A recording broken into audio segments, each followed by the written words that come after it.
Hi everyone. In today's tutorial, we will show you how to split images in Canva. This is a great technique for creative layouts, before and after designs, or unique visual effects. Let's get started.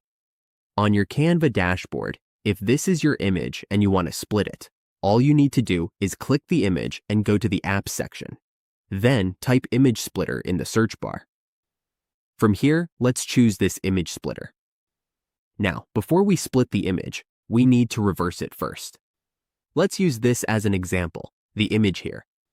We can choose how many rows we want to cut. 1 row, 2 rows. It's completely up to you. We can cut it in half if we like. Once we've set the rows and columns, let's go with 2 rows and 2 columns. We can split the image. Let's delete this first to keep things clean. Now, we just need to add the pieces to the side.